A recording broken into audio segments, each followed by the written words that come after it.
I am going to be able to do both. That was my full motivation, is like, I'm going to be 100% mom, but I'm also still going to be 100% agent. And I'm not going to lose sight of either of those because real estate is such a large part of who I am. For me, honestly, it's connecting with other moms. Tori and I started a group called The Berg Nest, and it has helped tremendously, even when you're overwhelmed and you can kind of not escape because you kind of escaping to motherhood, but in a way that you're connecting with other moms going through the same thing. And there's so many moms a part of different groups. And for us, it's the Berg Nest that you can connect with and say, hey, I'm overwhelmed. You are the best mother, the best wife, the best daughter, the best sister, the best whoever you are, if you prioritize yourself and never, ever feel guilty for that. Because if you feel whole, if you feel 100%, then you can give everyone 100%. Welcome to Keys to Close. I'm Laura Miller. Real estate is so much more than houses. It's about people, stories, and the big life moments that come with every move. So let's talk buying, selling, and everything in between. Let's get started and let's close these deals. Thanks for coming and listening to Keys to Close today. I'm so excited to have you gals. We're so excited to be here. I'm so excited to be here again. Yes. Yes. I know. Honored. So I will introduce my guests. If you didn't listen to any of the previous episodes, check them out. We have Nicole Koppler, our mortgage expert. Nicole, give a little shout out about yourself, your company. So I am a loan officer with Union Home Mortgage. I have been in the industry for 6 years now. I have a little boy. He is 1.5 years old, and I have twin girls on the way. Yay.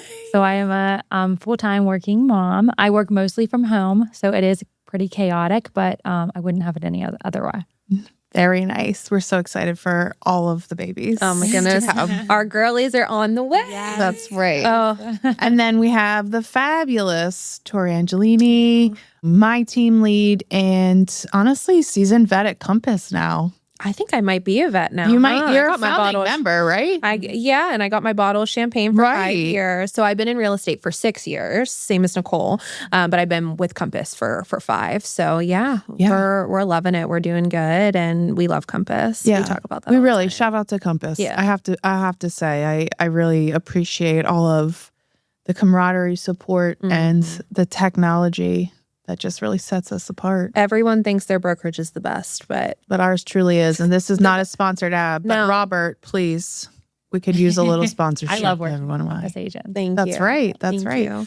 But today, so we're going to shift a little bit. We've been very, talking about housing, talking about buying, selling, the best financial decisions, which I think all of that is so important. But I think one thing that really sets us a little bit apart from other people in our profession is truly how much we care. And I know I say that a lot, and people are probably like, all right, enough. We get it. You care. But I think we're going to talk a little bit today about motherhood and parenting, and whether you're in real estate or, your own business, or you work in the corporate world and, you're kind of reporting into more of a structured day-to-day.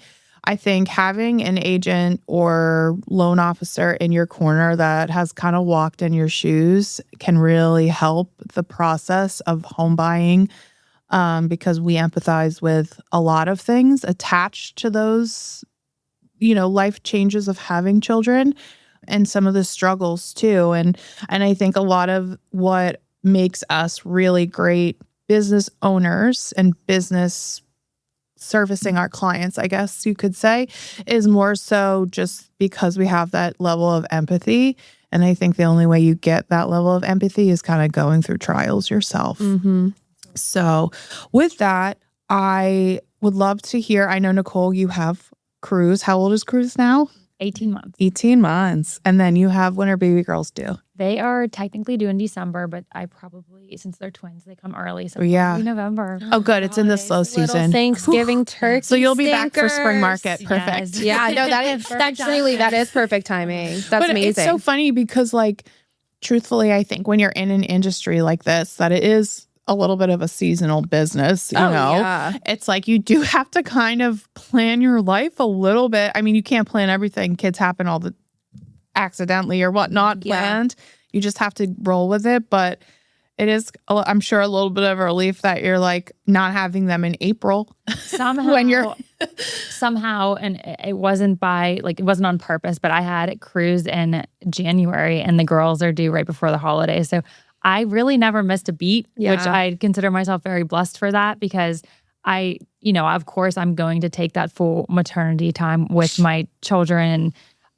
I'm probably most likely done after these 2 girls. So I do want to just take in that time with my family for those first 3 months. So yeah, I think it's important to take time no matter what the cost. There's always going to be a cost. I'm sure you're going to miss out on deals. I mean, it is what it is, but you never get that time back either. Right. But I also think when people see that you prioritize your family and your children, I had my busiest year last year in 2025, the year I had cruise. It was my most productive year in the business, and I had a newborn. And I think when they see that you prioritize your family and you have something to work for and something motivating to you, they actually appreciate that a lot more. Yeah. I think too, maybe it's just me being lazy before Jack. I think the level of chaos that having kids brings into your life makes you get your shit together. Mm-hmm. No lie.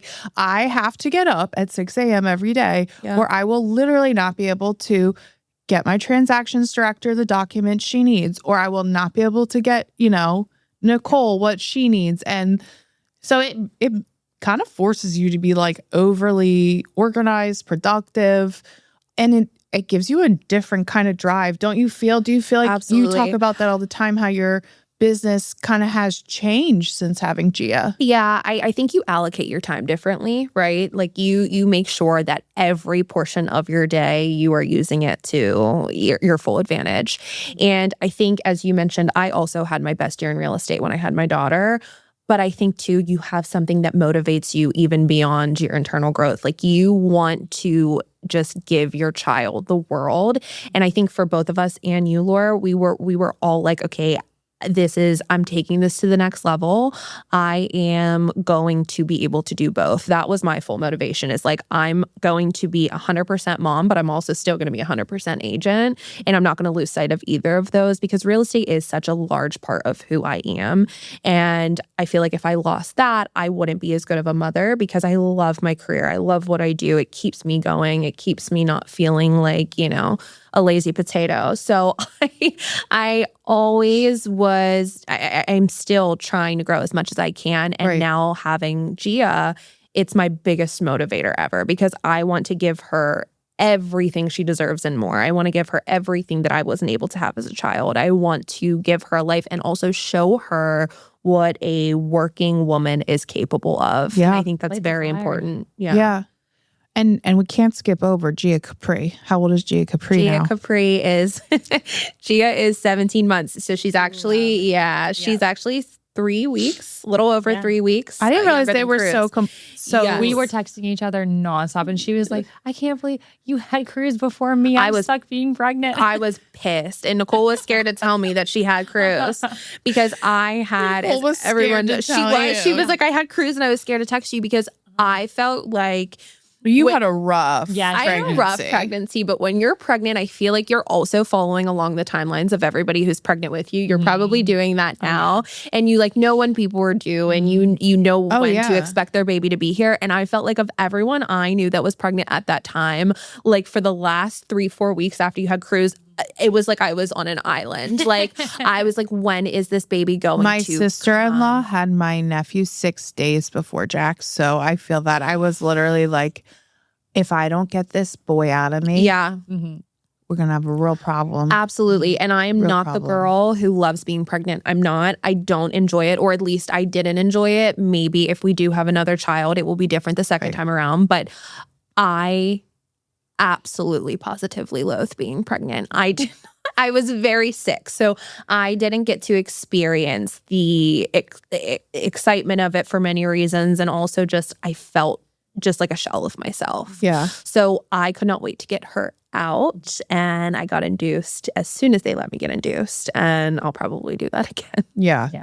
I think that's for the best. Yeah. I mean, it also says something that you almost feel bad that you loathe being pregnant sometimes, but really you just want your daughter here. Yes. And like, that's how I feel with this. I did enjoy being pregnant with Cruz. I don't know. I just wasn't sick. I was feeling pretty good the entire pregnancy. And this pregnancy has been a lot different where I did feel that severe sickness and I really had no energy, and I'm finally feeling better now. But I remember thinking like, I just want the girls here now. And I just want to enjoy them now and just have the girls and Cruz and just have the three of them and just not be pregnant. Yeah. And it's hard. Yeah. No one Yeah. really talks about how hard it is to No, be pregnant. it is hard. And actually, 58% of working mothers report feeling really overwhelmed by balancing work and family in recent studies. I mean, I think that's even understated. Yeah. You know, like how has motherhood, I guess, kind of affected you in that way? Because it can be really overwhelming. As much as we love what we do and we're blessed to be able to do what we love. Yeah. It's not to say it's not without, you know, some mental health tolls in some ways, or, you know, some anxieties, some stresses. Like, how do you find balance in that? For me, honestly, it's connecting with other moms. And Tori and I started a group called the Berg Nest, and it has helped tremendously, even when you're overwhelmed and you can kind of not escape, because you're kind of escaping to motherhood, but in a way that you're connecting with other moms going through the same thing. And there's so many moms a part of different groups. And for us, it's the Berg Nest that you can connect with and say, hey, I'm overwhelmed. I know whenever I had my son, I didn't want to go away. Like, I didn't want to leave the house or go away from him. Like, I didn't want to like go to meetings or anything. For the first year, I was nursing him, and that was important to me that I stayed with him. But then after that year, I kind of got in a habit of like, how am I going to leave the house? How am I going to start work again? And I actually reached out to Tori and I told her like, I don't know, I'm like nervous to leave him with a babysitter. And she was like, it is so important for the child to connect with other family members who are willing to watch them, because that's their chance. They can't just connect with the mother. Like, it's, yes, of course, I have such a strong connection with my son, but she actually like told me like, you're going to feel so much better. You're actually going to be a better mom if you leave your son with his family that loves him. Right. Go do your thing. Go do your own thing. Take care of yourself. Work on your job. Go get a facial. Come back and you're refreshed as a new mother. Yeah. And I wouldn't have that if it wasn't for the connecting, you know. Yeah. I didn't know that. I have chills. Oh yeah. I didn't know that. I think about that all the time. Yeah. No, you're very good at like making sure you take care of your fellow mamas and like making sure that you remind, because I think it's really just, you're in it, your mind is, you're tired, maybe you're not thinking clearly. Like you need sometimes someone to be like, pull you up by the britches and say, go get coffee and have, you know, your Mimi come over and take for an hour. I think for me, what was weird, and I struggled leaving the house too at first, or leaving Jack, I should say. And I think a big part of it was because I didn't have family nearby growing up. Like I have great grandparents, but they lived 2+ hours away. So they were like summer visiting grandparents, you know? I spent every single day with my mom, who was a stay-at-home mom, and it was fantastic. But I had a lot of anxiety then, like as you know, adolescent, like leaving my mom, because I was never left. Yeah. And so for me, it's like you have to kind of take that and say, okay, like it wasn't a bad thing, but this is also really great. Like the way Jack runs up to his grandparents. Same. Literally, we met my mom at McDonald's we call it the hostage exchange, like to drop him off. And we were sitting, it was like all glass, the one in Robinson. Yeah. She like snuck up behind the window, you know, and he was like, All excited.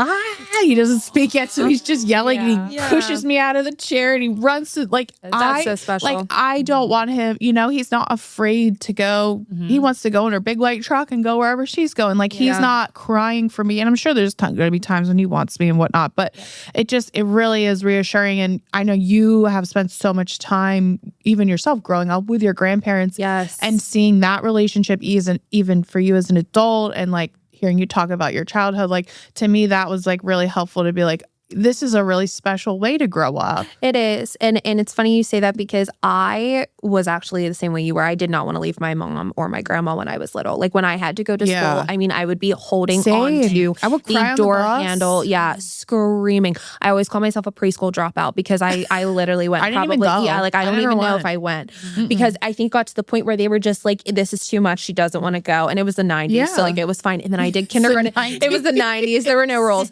And then I went to kindergarten half day because I could not physically be away from my mom. Can I and my tell you grandma. a funny story about kindergarten? Yes. So I'm waving my mom. I couldn't ride the bus. Obviously, I was a clinger. Yeah. So I'm walking to school, like, bye, mommy. Yeah. There's poles, like concrete pillars that are held, like the overhead.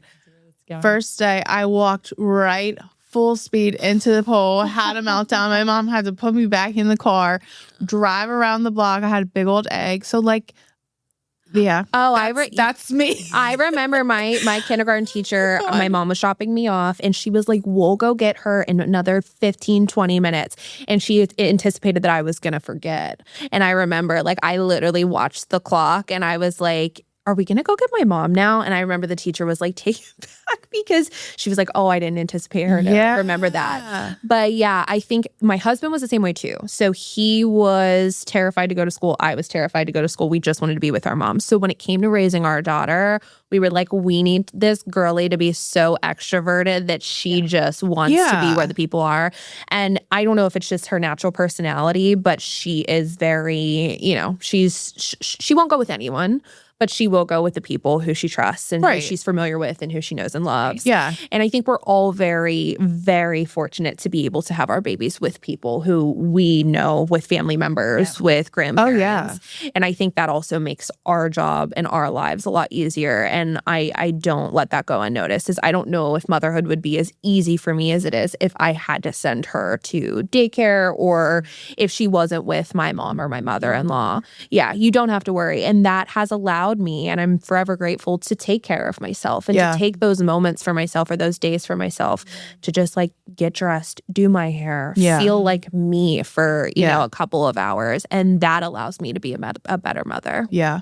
Especially if I feel like first time motherhood, for me, it was really, they say like, oh, it takes X amount of time for you to like physically get back to yourself. And then mentally it's a year. And maybe it's because I have had like a change in career as well as parenthood, but I don't feel like during postpartum within that year, I was like trying to get back to quote unquote me, and that like she does not exist anymore. Yeah. Do you know what I mean? I think it's like very interesting that as women, we kind of evolve ourselves consistently.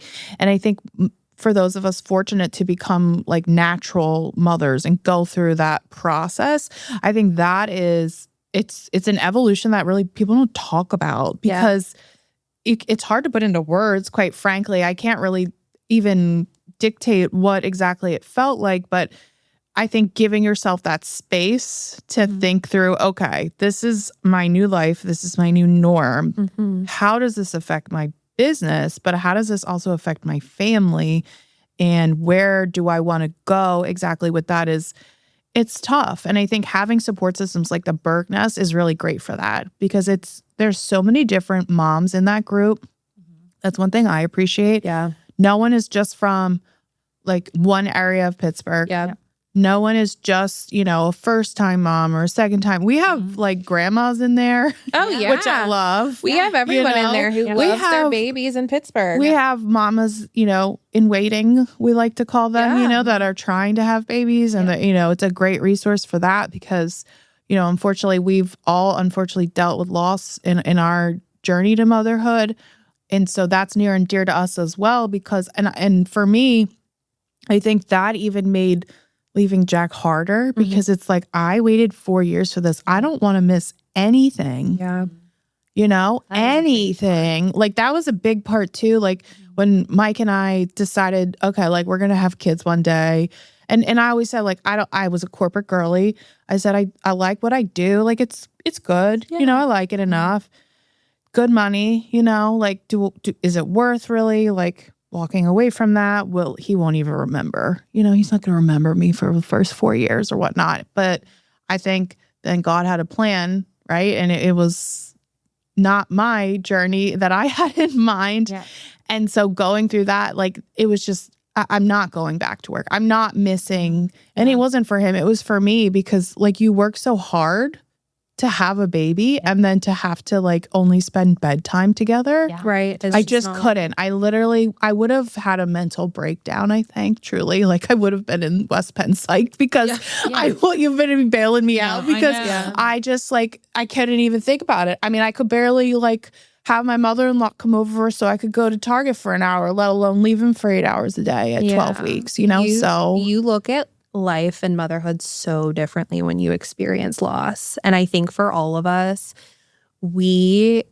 I never take a moment for granted, because all I ever wanted was my baby. And my cousin said to me the other day, we were together, and she just said, "You just seem like just so happy." And I was like, if I could have written down what I wanted as a child to where I wanted to be in my 30s, it would be right here. And I'm so grateful. There is never, ever a day that goes by that I don't just pray and thank God for all that we have. And I think too, it's so easy to get frustrated with that change of life. But in the same way you said, she doesn't exist anymore. The old me doesn't exist anymore.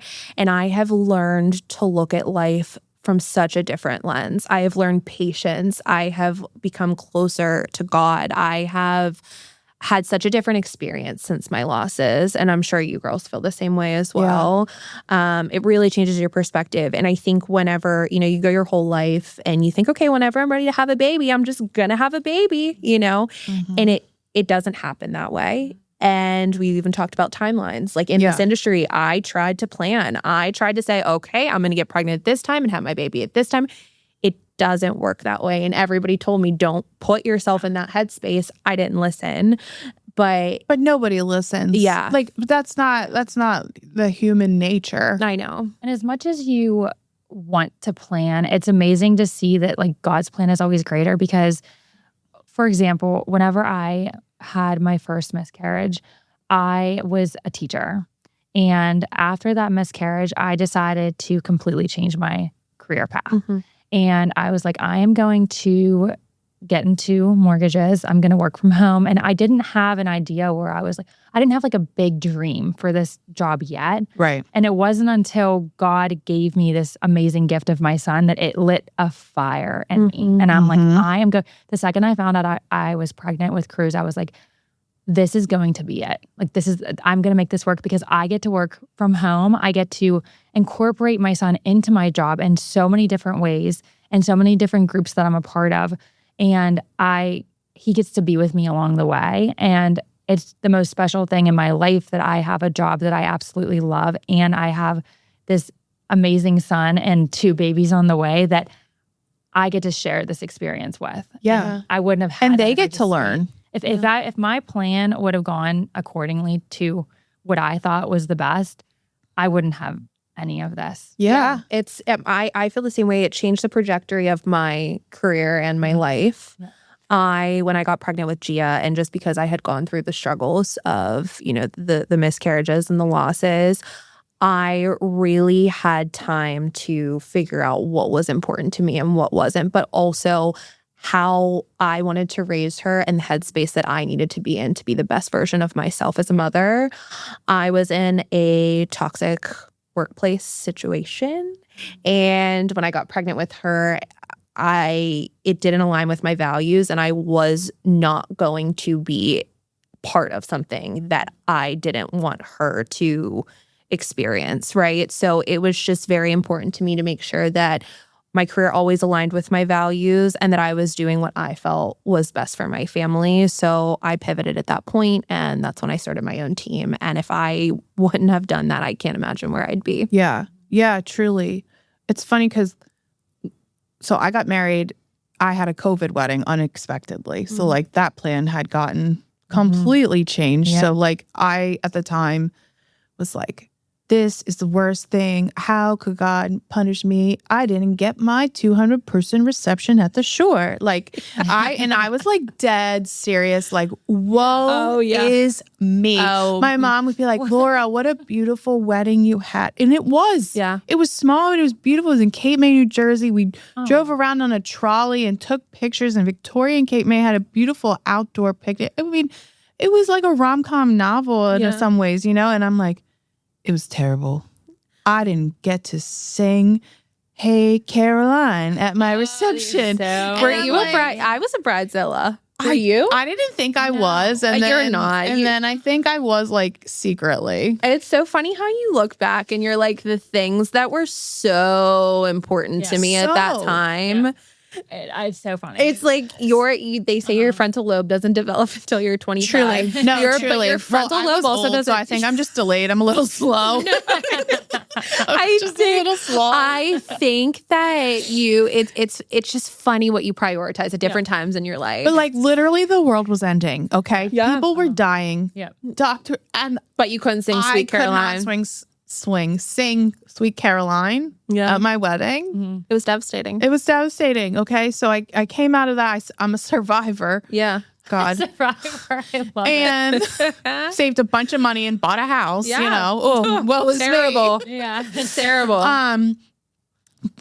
What is that? Perception is 2020. Mm-hmm. Is that or something like that.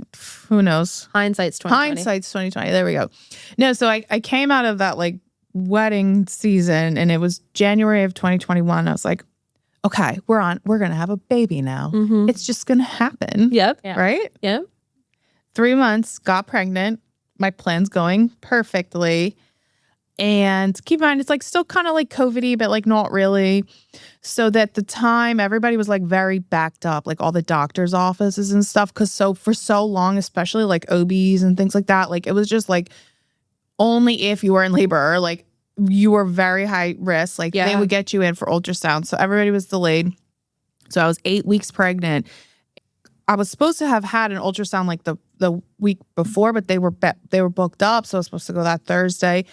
And I ended up feeling really sick and like passing out at home and like all of the things. And ended up having an ectopic miscarriage. And I had no idea what that even was, truthfully. Like I'm in the ER asking, like, I just need a little Gatorade. I'll be fine. You know, like just give me some hydration packets. And the anesthesiologist is like, she needs a few liters of blood, actually. Yeah. So like, you know, and it's just, again, it was like, for me, after that loss, it was like another wrench in my plan. Mm-hmm.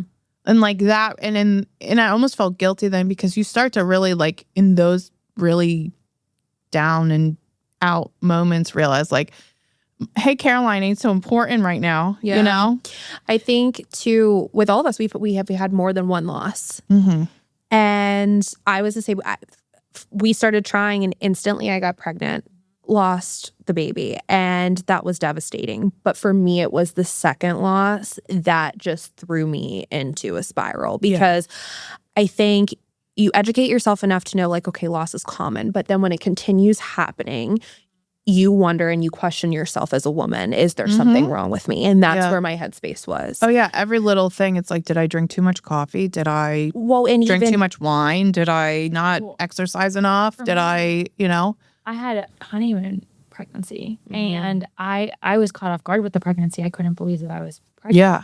And I was 13 weeks pregnant. Oh, gosh. And I found out at the first ultrasound, but I was in Hawaii before them for our honeymoon and I was hiking like 7 miles. I was feeling like too good. Like I was like, and I wasn't really growing or anything like that. But I had no idea. I was just thinking like, okay, you get pregnant, you have the baby. Mm-hmm. Right. There's no in between. So I think being that I was already like kind of through the baby wasn't, but I was through my first trimester. I thought like everything was good. There was no way. But when I found out that can happen, I think my next miscarriage was a total blur because it took me a year and a half to get pregnant. After that time, I ended up seeing a hormone doctor that helped me get on like a better diet. And then I did all this like holistic stuff. Mm-hmm. And then I kind of just changed all my ways. I thought every single little thing would prohibit me from getting pregnant. Mm-hmm. And then finally it happened. And I think it was God's timing because it was right whenever everything just started to fall into place. Yeah. The way Yeah. that it was meant to be. Totally. Yeah. Yeah. And it's crazy how we all have similar experiences, Yeah. but they're also So different. It's so For me, I could get pregnant so easily, but I couldn't keep the baby. And that was really hard because I questioned what was wrong with my body. And you'd get this little glimpse. You'd get so excited. Yeah, And then it's it like would be hope taken and away then- so quickly. And my losses were very early on. So I wasn't making it to the point where I could get an ultrasound. And I remember we saw Andrew Schultz, the comedian. I don't know if you know him. And his one skit that year was talking about IVF. So it was a lot about just talking about conceiving. And it was funny. But at the very end, they show a video of his wife getting an ultrasound. And I was so incredibly triggered by that. I had to run out and I was crying in the bathroom. And it's crazy because there were actually a few other women who were in the bathroom crying as well. You don't realize how many women are struggling with infertility and loss until you go through it yourself and you really start to see. And my thought process at that point was, I will never get to the point where I'm able to see a baby on the screen. Like I will never, I don't know if my body's going to allow me to get there. Yeah. And so when I got pregnant with Gia, there's something called Peak of You Baby. Shout out Peak of You Baby, not sponsored, but I will say they are fantastic because you can, I think we've all gone, you can pay for an ultrasound. Yeah. And I went at 6 weeks with Gia. Wow. And they can't do an internal, so Right, it's the ultrasound. And she was this little grain of rice with a beating heart. And I will never forget just the anxiety I had going into that appointment. And I know that you also felt that too. Feel it every time. Yeah. And it never for me, and I'm curious if you guys felt this way, for me, I never felt 100% in my pregnancy because of the losses. I was so, and not only was I so sick, but I felt like I needed to lay in one place because I was just so worried about my baby. And I think the reason I wanted her here was not only because I was so sick, but also it's like I just want her to be here. Like I cannot breathe until I'm holding my baby. In your mind, she's safer outside of your body because of the things we've been through. She was always safer outside of my body and my brain. And I've talked to so many moms who are like, oh my goodness, they're so much safer inside me. And I'm like, I have full control when my baby is outside of my body, or at least more than I do inside. I think that's the one thing that infertility and loss really takes away from the pregnancy and motherhood experience is just, even if you're sick, enjoying like the fact of like you have a baby inside of you and like it is safe in your womb and growing and all of those things. Not a moment went by where it wasn't like, okay, like, I got gestational diabetes. How is this going to affect the baby? Is the baby not going to make it? Is it going to come out deformed? Like, it's like, when I can't speak to this because I unfortunately didn't get to have a pregnancy before the loss, but I would imagine that you don't know what you don't know. So like if you have never had to lose a baby, it's just such a blessing that you don't have to necessarily recant all of those scary moments over and over and over again for 9 months. Just fully enjoy it. Yeah. I remember one of my friends got pregnant whenever I was in the trenches of trying to get pregnant. And it just was like that for her. And it was perfect, perfect start of the pregnancy and everything. And I remember feeling so terrible that I didn't even want to talk to her. Yeah. And I still feel really bad about that because she was pregnant. But you shouldn't. Through a lot. Yeah, but you go through a lot during pregnancy too. And now looking back, it's like, I wish I was there for her, but I didn't know how to be there for her because I was so upset that I couldn't experience what she was experiencing. I don't think either. I think a lot of people that don't have experience with loss and have children, for them it's like, oh, well, you lost a baby, you'll have another one. You will have a baby. Yeah. I was told at one point during my IVF journey, if this next round does not work, you may not be a candidate for IVF anymore. So it's not necessarily, I think, it's twofold, right? Yes, you're upset about that specific baby. To me, I have 2 other kids. Yeah. They're just not with me. Yeah. Right? But for the other portion of it, and I'm sure you ladies have experiences going to the doctor. I know you went to a ton of doctors and you did the holistic doctors. There is no guarantee that you will naturally, biologically be able to have your own child once you experience that loss. Yeah. Right. So it's not necessarily like, oh, like, I get you're going through something, but like there's a light at the end of the tunnel. Sometimes that tunnel's just imploded and you got to go down a different road. Yeah. Like it's so unfortunate. And I think that's what a lot of times I ran into people not really understanding that of like, oh, well, just try again. I think that's what's so You know? important about having the community and talking about it openly, because I felt, so I'm not a jealous person, but I felt more jealousy through my journey of trying to have my daughter than I've ever felt in my life. And I relate to that so much because every pregnancy announcement I would see online would trigger me. When my friends would get pregnant, I would cry. I would be happy for them, but I would also be sad for me at the same time. Yeah. But I always try to tell women that it's okay to feel two emotions at once. It is. It's okay to be happy for someone else and sad for yourself. And I think it is that question of, will this ever happen for me? Yeah. And it's that jealousy of like, well, how is it fair that I'm having so much trouble and this person didn't even try to have a baby and they're having the perfect pregnancy? It was hard for me to watch my friends who were, just living their best lives and I'm like projectile vomiting 6 times a day. Yeah. So there's a lot of comparison. Yes. There's a lot of comparison and it's very hard.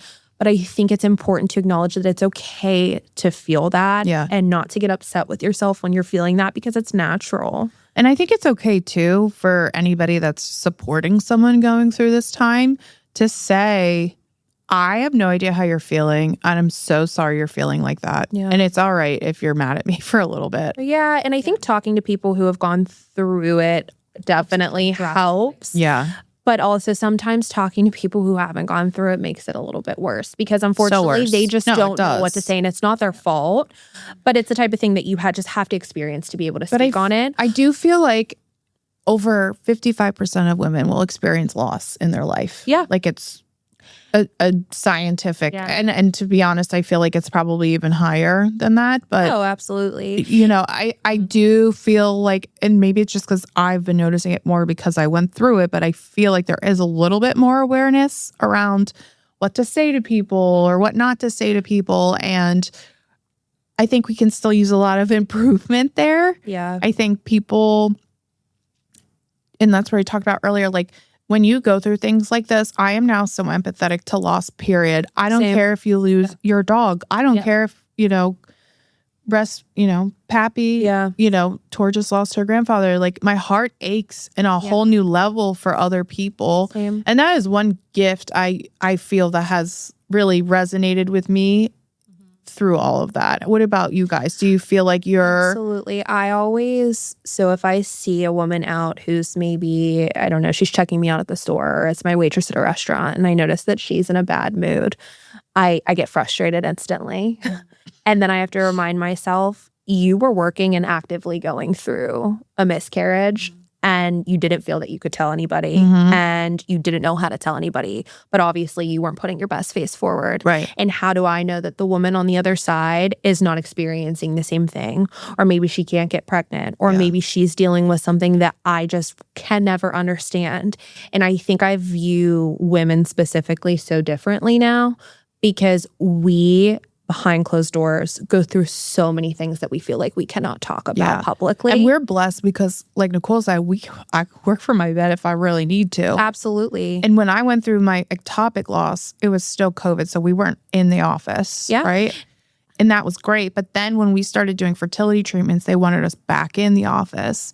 And I have to be honest, I don't really love how this enterprise handled that. And I was very candid, like, I'm really struggling to get pregnant. I have to do these monitoring appointments. Of course, they weren't like, oh, don't go to your appointment. But it's like, how do you explain to your employer, so I want to cry and throw up and I feel like I'm having a nervous breakdown, but I don't want to lose my job, right? I don't want to lose this. Yeah. So how can I like properly handle the day-to-day crap that happens at offices, which is nonstop, let's be honest. Yeah. And, I do think like I really struggle with the support, I think, in this country of like women's health, period. Yeah, totally. I don't know how. I always say, like, if I was still teaching, I would have to quit my job. Yeah. How And many weeks? I mean, even, like, no, I but like I was so sick. I don't know how I would have gotten up in the morning and actually gone in front of 20 kids. And teaching is kind of like acting. If they sense that there's something wrong, they know it. Yeah. They know Right, something's right. wrong. So you have to project this. That's a lot of positive energy all too. day. Yeah. And no matter what kind of office you go into, when you're going through that, I look at women, and especially after this pregnancy with Tori, like, I didn't understand what she was going through with her pregnancy. And now I'm like, I don't know how she did it. And you feel like everyone thinks that you're being dramatic, and it's so hard. Like, I could not peel myself out of my bed. And even when I did, and also it's terrible when you're in that phase where you don't want to tell anybody about your pregnancy and you're trying to. I was at a work event at Kennywood throwing up in the pavilion because I was only 8 weeks and no one knew. And it was so hot. It was the middle of July. And it's like, but also you don't feel like yourself. You don't look like yourself. You're like, do people know? Yeah. And on top of it, you're so sick. And I had the same thought. I'm like, thank God I have the job that I do. Yeah. You know what I always think of? Flight attendants. Imagine. No. That sounds like the worst job in the In general. So some people love it. For me, I just. No. But imagine being nauseous and having to be in a plane all day long. And it gets hot all of a sudden. And what do you do if you have to throw up? I just. You get one of those little bags out and go. I guess so. Terrible. It's so crazy. But at least they have a unlimited supply of ginger ale. I guess so. But nothing, I will tell you, for me, nothing, Zofran, ginger ale, ginger chews, Unisom. I mean, I would take it. It would come right back up. It was, it was tough. But I now have empathy I survived. I'm a survivor. And I have empathy now for women who are sick. Because I always thought that, like, you just got pregnant. It was just you with a belly. Like, you just walked around with your belly. Yep. You just lived your best life. I was like, I want to get thin before I have a baby so that, like, my arms and my legs would be thin. So and then I would just have a bump. Yeah. And I'm like, let's talk about the parts of your body that my nose change, that you have no control over, and that you truly would never even anticipate changing. 30 pounds already. I'm 17 weeks pregnant. Yeah, but you have two babies. No, I know. And you have two babies and you still look like America's Next Top Model. True. Listen, I have been gaining weight or puffiness in places that I never thought possible. Yeah. Especially, I think it's with girls because your estrogen or the girl hormones are up. So my hips, and I get it, there's 2 in there. So your hips have to really expand. But I could physically feel them expanding in the middle of the night. I'm not kidding. In the middle I would of be the night. sleeping. I'm like, She's like, Kevin, move over. The hips are a little longer on the right today. You're going to be, you know what I mean? We're all going to think you got a BBL, but it's actually just going to be a my twins. hips got huge. They were already big, but my doctors were like, girl, you'll push her out. And I did. She came out easily. So, hey, it's a good thing. My biggest thing that changed for me, though, was varicose veins. I had them all through my legs. And I still do to an extent, but not nearly as bad as they were. And I remember I was like, are these going to go away? Are these going to go away? And I was getting a pedicure like weeks before I had Gia. And I was talking about it with my mom, and this woman who was listening, she was like, I've had those my whole life after I had my daughter. And I was like, oh my God, they're not going to go away. And if there's one thing I don't mind on my body, it's my legs, and that's ruined too. But they did go away. Yeah. But there's just things that change that you just would never anticipate. And I do feel like it takes so long to get yourself truly back. I feel like I'm not back. I'm not back. Then you guys, you know what you need? You just need to like start up the process again, and then just never get back until all your kids are born. Yeah, we'll have to have a mommy makeover month. I think we can all go together. Go to a resort. I think that's the problem, though. For me, it's like, do I want to work so hard to get myself back to the point where I was before I had a baby, knowing that I'm going to get pregnant again, God willing? Because I'm in a place where I'm like, I want to feel good, but like, do I want to get to like my best self? Yeah. I don't know, because I'm just going to get pregnant again. Yeah. And I now understand that there's things that are out of my control in regard to my body changing. I postpartum joined burn boot camp mainly because I after. I heard. Well, I got sucked into the cult. It's a cult. You drink the Kool-Aid. I love the cult. And I had a girlfriend. She was like, "Come with me. The week is free." And I was like, "I don't have anything to do." Yeah. And they have free child watch. And like Jack was about 5 months old. So like, you know that when they're like not a potato, but they're still a potato. Yeah. And you're like, what do I do with you all day? Us last What summer. do I do? Yeah. Like I was like, you Gia, can barely please. sit up. You can walk or you can crawl a little. So they have a phenomenal child watch. I was so talking about nervous about leaving your kid. Oh, yeah. But they're actually other moms in the gym. So it's not like a stranger because like I would then sometimes they'd come to like that workout class if they weren't working. So I would start to get to know them. So it kind of felt, now it just feels like, oh, there's Miss Sammy or Miss Lindsay. You know what I mean? Yeah. I'm going to join the Murraysville one as soon as I have it. But what I think I like about it is it's like I do it so that I don't physically feel as tired because I had a C-section with Jack and it was very hard for me. I feel like I didn't bounce back, or I hate that term, but it like my back was really hurting with Jack and like just holding him. Like, so I think for me, they focus just so much on the strength portion of like making sure that you're fit from the interior, and it's really not like a vain situation. You know what I mean? Like you're not going into a Pure Bar and everybody looks like a ballerina dancer. You know? And like there's shapes, sizes, ages. And I think it is just like really a great way to shift your mental health if that's something that helps you, which exercise does definitely help, like anxiety and depression for me, to also work on that. But I think that's kind of my main goal is like, I'm still flabby and I'm still eating these Dunkin' Donuts, but I can lift my 30-pound son over my head at least 10 times. That's right. And I don't pull my neck out. You know? It's good for Jack too. Corey and I were in the car the other day and I started to cry thinking of Gia going into school and not knowing anyone. Like I thought I had a vision of her going into school for the first time and me not being there and her not knowing anyone and just like looking around. And I was like, my baby. She's gonna love it though. I hope so. But she has only been with her grandparents. Yeah. And if she does any classes, I'm with her or someone's with her. So that is really great for Jack that he's even just for 20 minutes or whatever it is, it's 40 able minutes to be without you. And it's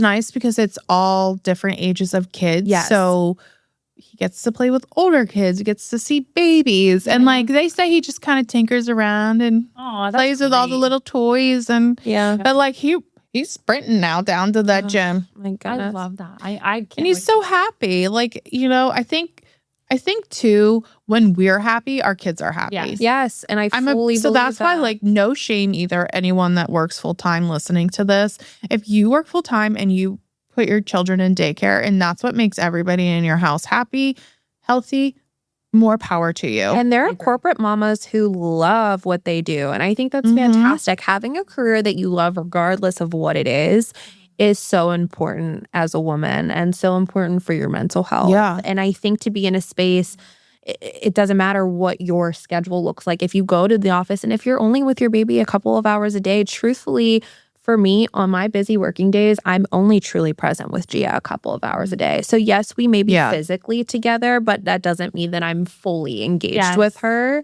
So yeah, we have a flexible schedule, but there's a lot of times where, you know, I'm getting calls during family time or during dinner time that I have to take.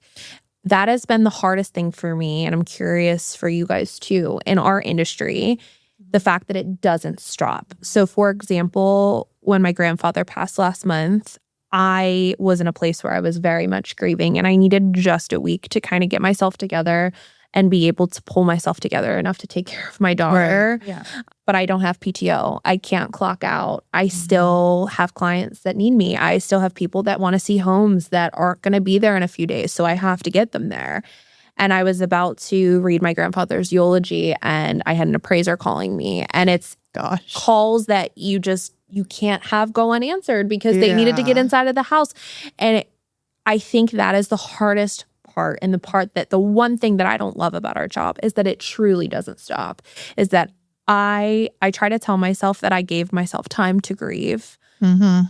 But did I? Because I've just kept going. Well, I don't think there's ever enough time to grieve. And I think grief is, unfortunately, it's not something that goes away. It kind of becomes a part of you. Yes, I totally agree And you with that. carry, and I think I read this one thing once. It was a saying about how grief's like a suitcase, and once you carry a certain weight, you don't really notice it anymore, but like you're always carrying it, So at first it feels really heavy, and then over time you just get stronger in carrying it. Yeah. And as cheesy as that is, at least like with my losses, like that's how it definitely feels like that for me, Yeah. But I do think, going back to your question, like, so being married to someone that has to be in the office 4 to 5 days a week, like there is no option of work from home.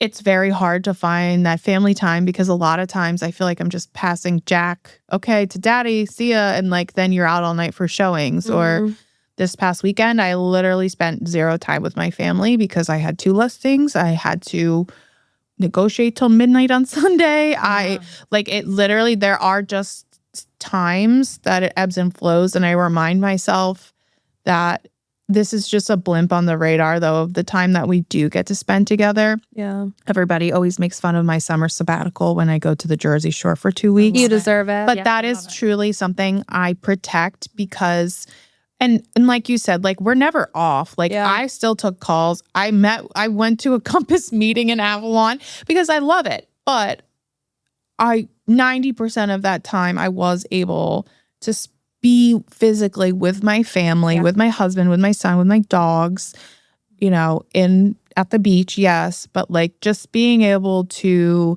make sure that we're creating that memory and carving that time out, because we carve so much time out for our clients and our business. I just think that's really key. However you do it, whether it's weekly or, I think the biggest part of mom guilt for me was, again, like when I'm playing with my son and I get a phone call, or when I'm somewhere important, or I'm at the zoo with my son and somebody calls me and I have to step away and do something on my phone or whatever.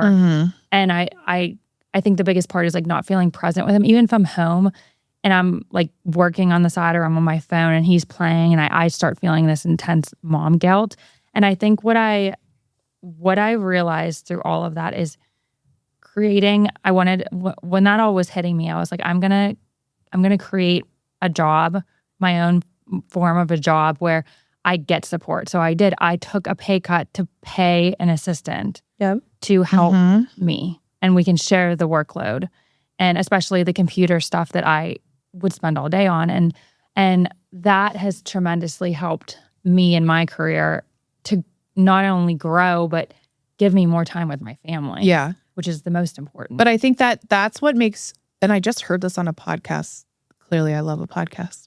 But it's a difference between being just a 1099 employee and a true business owner is delegating things that, yes, you will probably do every single task way better than someone else you will pay. Yeah. You will. You will. You care more. You're more in it. Yeah. It's not that you're smarter. Well, you probably are a little smarter, because if you're paying someone, they don't have the level of experience. Otherwise, they'd be doing what you're doing, right?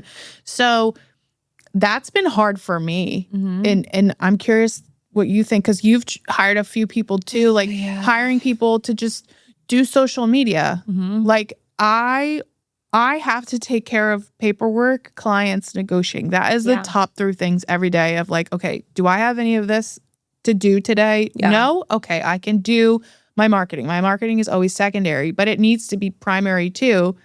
So you have to outsource it. I mean, truly, unless you just want to dabble. It depends how you want to scale your business, of course. But I think you stunt your growth in your business if you don't begin outsourcing once you become so big.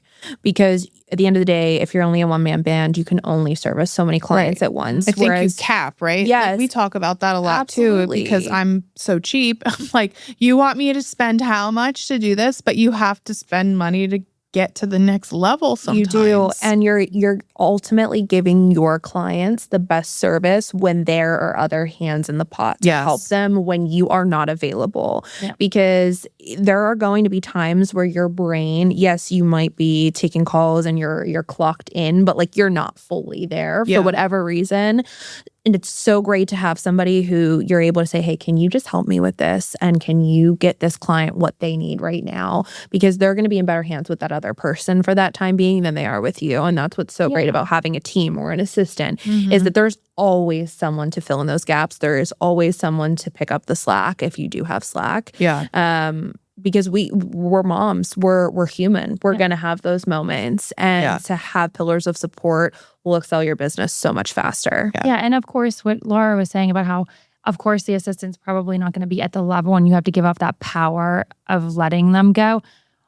One thing I realize is that clients just want somebody to answer the phone. Yep. They really don't care who it is. If they need something done and it's going to be done, they just want somebody to pick up the phone or call them back within a few minutes or within the half an hour to help them or answer their question. Yeah. And if you can get somebody and get that communication down, that is the ultimate key. And if I'm not available or I just want like 3 hours with my son to do something fun and I don't want to answer the phone and I have somebody that will get to them right away, that has helped me, my mental health, that's helped my business grow, that's helped so many different things where I finally feel so confident to give up that power because I had such a hard time doing that at first. It is tough. It definitely is tough. Go ahead.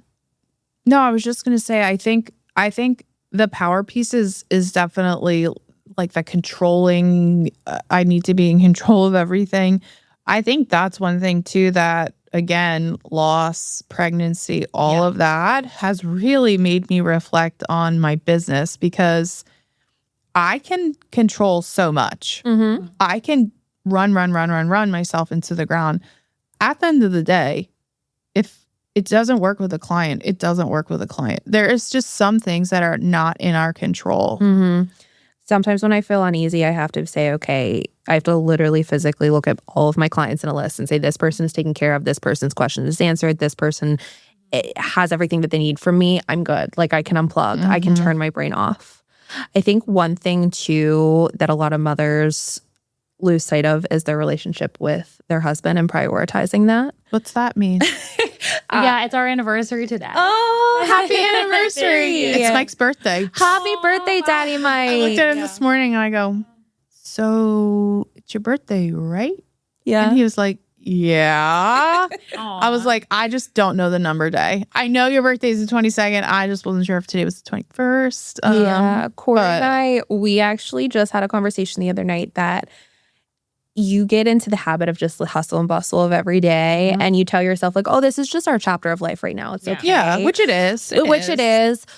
But we talked about how we need to be just the same way that we're more intentional with Gia. We need to be more intentional with one another. Yeah. We spend so much time together. And when we're together as a family, I'm like, oh, we're spending family time. This is great. Yeah. And we're both loving it and we're enjoying it and it's awesome. But it used to be for So what are you going to do? 7 years. Like how do we do it? I know so much more. One thing that we are doing is when Gio goes to bed, we are just spending time with one another. And that's not like, we're not like getting out board games, but we're just not like aimlessly scrolling on our phones. Like we're watching a show together, we're sitting together, we're talking, and not that we're not doing that throughout the day, but we're just being more intentional with our time with one another. And this is something that's very new. And there wasn't anything that really triggered it more than like, I miss you. Yeah. We had 7 years. Corey and I we've been together 9 years now, but for 7 years, it was just him and I. And like, we did just like, we'd go mini golfing. We did so many fun little things together. You know what's stupid? I just told Mike this the other day. We used to, because it was just us, like our weekends just consisted like a very routine, I guess, for the most part. And we would always go to the grocery store on Saturday morning because we just did. And like, I cannot tell you the last time we've gone to the grocery store together. Right. And it's those little things. And I guess I didn't realize, and Corey may be upset with me for saying this, but he's like, I miss hanging out with you. Aww. And I was like, do. you miss me? Like, I miss it's nice you to too. hear vocalize that though. He didn't say it in that way, but he was just He'll still say he was like, we used to do so much stuff together. Like that was so fun. And I'm like, oh my goodness. Like, I don't think you realize that your husband is also going through a transition of fatherhood in the same way that we're going through a transition of motherhood. Plus, like, realistically, these kids, they're going to use us, abuse us, and leave. Yeah. And but like, the guys, when our babies go to bed, we're tired. One thing I've learned from my grandma, because she just lost, like, I lost my grandfather last year, and I spend so much time with her because she helps out tremendously with my son. Yeah. And one thing I learned from her was that she said it's the little things in life that she misses the most about him, like going to get gas together. Yeah. Literally, like anything that you do, just doing together. When I look at me and my husband in this past year, like we have not done much. I'll be straight up. We have not done much together. And it's sad because you get caught up in, we just became parents. We're learning, we're transitioning on how to best parent. We both work. Right. We're both so busy and tired. And so we are so excited to just go to dinner tonight. Like, I know it's our anniversary, but we're like, we're doing it because my husband was like, oh, we're so busy today. We could just push it to tomorrow. I'm like, no, we are not pushing it till tomorrow. We are going to do dinner tonight. I don't care if we go at 7:00 at night. We are going tonight. My mom is coming over and watching Cruise. She loves watching him. Like, it is her biggest thing. Like they love it. Grandparents, it's like the highlight of their week. It is, and that's so important that you prioritize that. Yeah, and I'm like, we're doing it. Today is our anniversary. We're doing it today, and so we're so excited. But we have, like, I love that you brought up the husband's part of it because we have a lot to work on. Like, we definitely need to prioritize that. It's hard because my son doesn't go to bed until like 10. So we're like on the Jack's the same way. We're like in our teenage years, I feel. Gia's getting there too. I think it's too, Corey and I talked about this. We struggle because we'll be like, let's go to dinner. And then we're like, but we should bring Gia. Like, we love being with her. I think that's okay too. It is. Because I think a lot of it, like when you have two working parents, is a lot of like, logistics, like, okay, you take Gia, I gotta go. Like, so the fact that the three of you can go somewhere together, and I think is even working towards something. So we're trying to be intentional just in the little moments, like Gaga said, like getting gas, like driving in the car. Yeah. I am always, Corey's driving, Gia's in the back, I'm on my phone. Like, put the phone down, have a conversation with your husband. You know, and it's like that 20 minutes that we're driving in the car, we can talk about so many things, and I'm just like, it's just not fair. Yeah. So being intentional in those smaller moments is definitely what we're doing. And the other day we were like DIYing our kids' bathroom.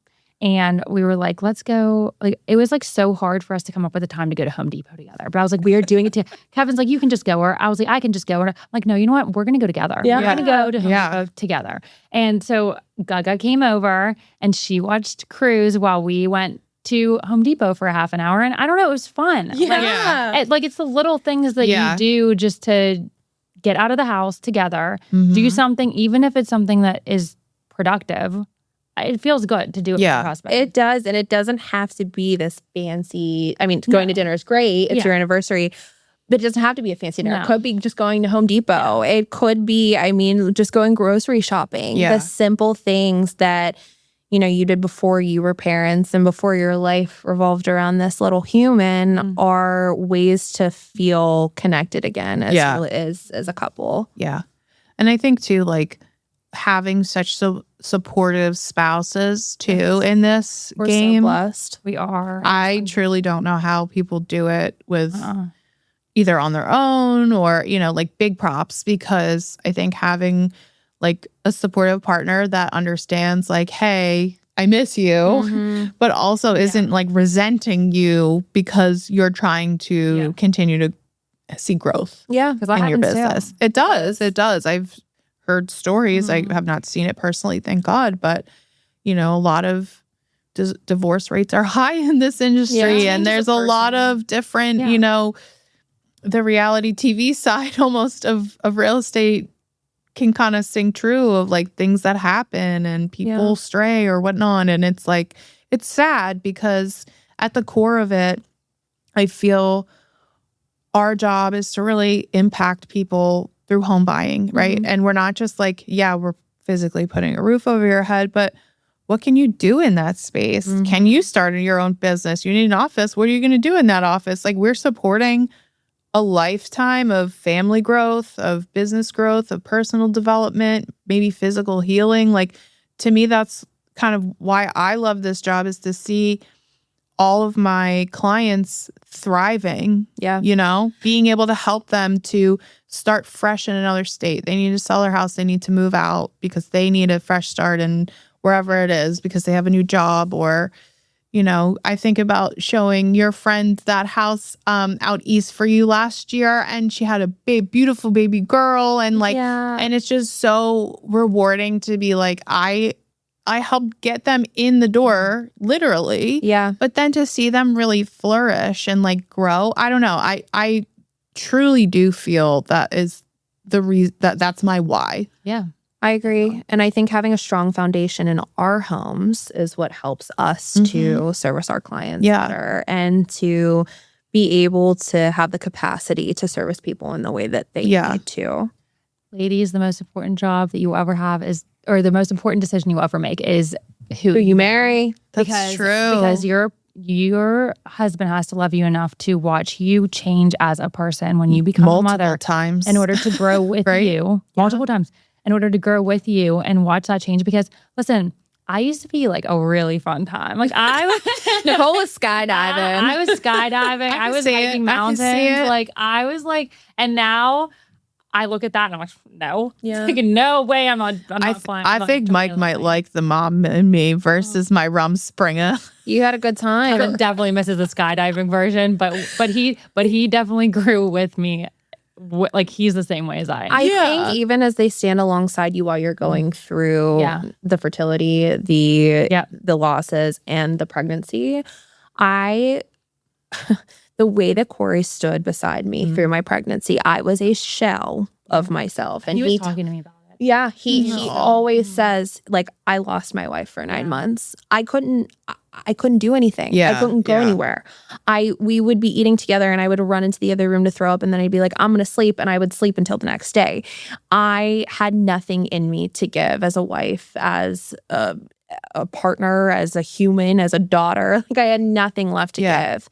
And he never once got frustrated with me for that. And that... He's a keeper. Yeah. I mean, that experience, going through that experience, of course, you see your husband become a father, and it's the most incredible thing in the world. It makes you love them even more. Change too. They do. But that experience in particular, I was like, I love this man. He stood beside me during my hardest times. And he's great. Shout out to the baby daddies. Shout out to the baby daddies. So whether you're closing out deals or closing out loans or just closing out your day, what's the one thing you want every working mom to take away from today? I want every working mom to know that it's okay to prioritize yourself, because you are the best mother, the best wife, the best daughter, the best sister, the best whoever you are if you prioritize yourself, and never, ever feel guilty for that. Because if you feel whole, if you feel 100%, then you can give everyone 100%. I love that. Thanks. That's so true. I live true to that. I do. I think my biggest takeaway from today, and the thing that I want other mothers to know, is that perspective is everything. And let's say you are in the trenches of working and raising babies and you're kind of feeling overwhelmed. Just know that you were doing what you feel is best, and that is best no matter what anybody tells you. In today's day and age, there's so many opinions on social media and so much talk amongst other people, and you just hear all this busyness in your life, and you're like, oh my gosh, am I doing things right? Or am I not doing things right? You are doing what's right, because you are the mother of your child and you know what is best for that child. So for all the working moms out there, you are doing an amazing job. And for all the moms that stay at home and take care of their babies, you're doing an amazing job. Yeah. Stay-at-home mom, I feel like, is harder than a working mom. I really do. For sure. I really do. Yeah. And I think people don't give them enough credit. Not at all. It's insane. Yeah, I think for me, I would just say, don't give up. If you're, no matter if you're a woman, if you're trying to get pregnant, if you're trying to get through postpartum, if you're trying to get through your workday, just don't give up. Keep going. God has a plan. I'm a big, big believer that. And yeah, we're always here for you. I thank you for listening, and we look forward to talking to you soon. Bye-bye. Bye.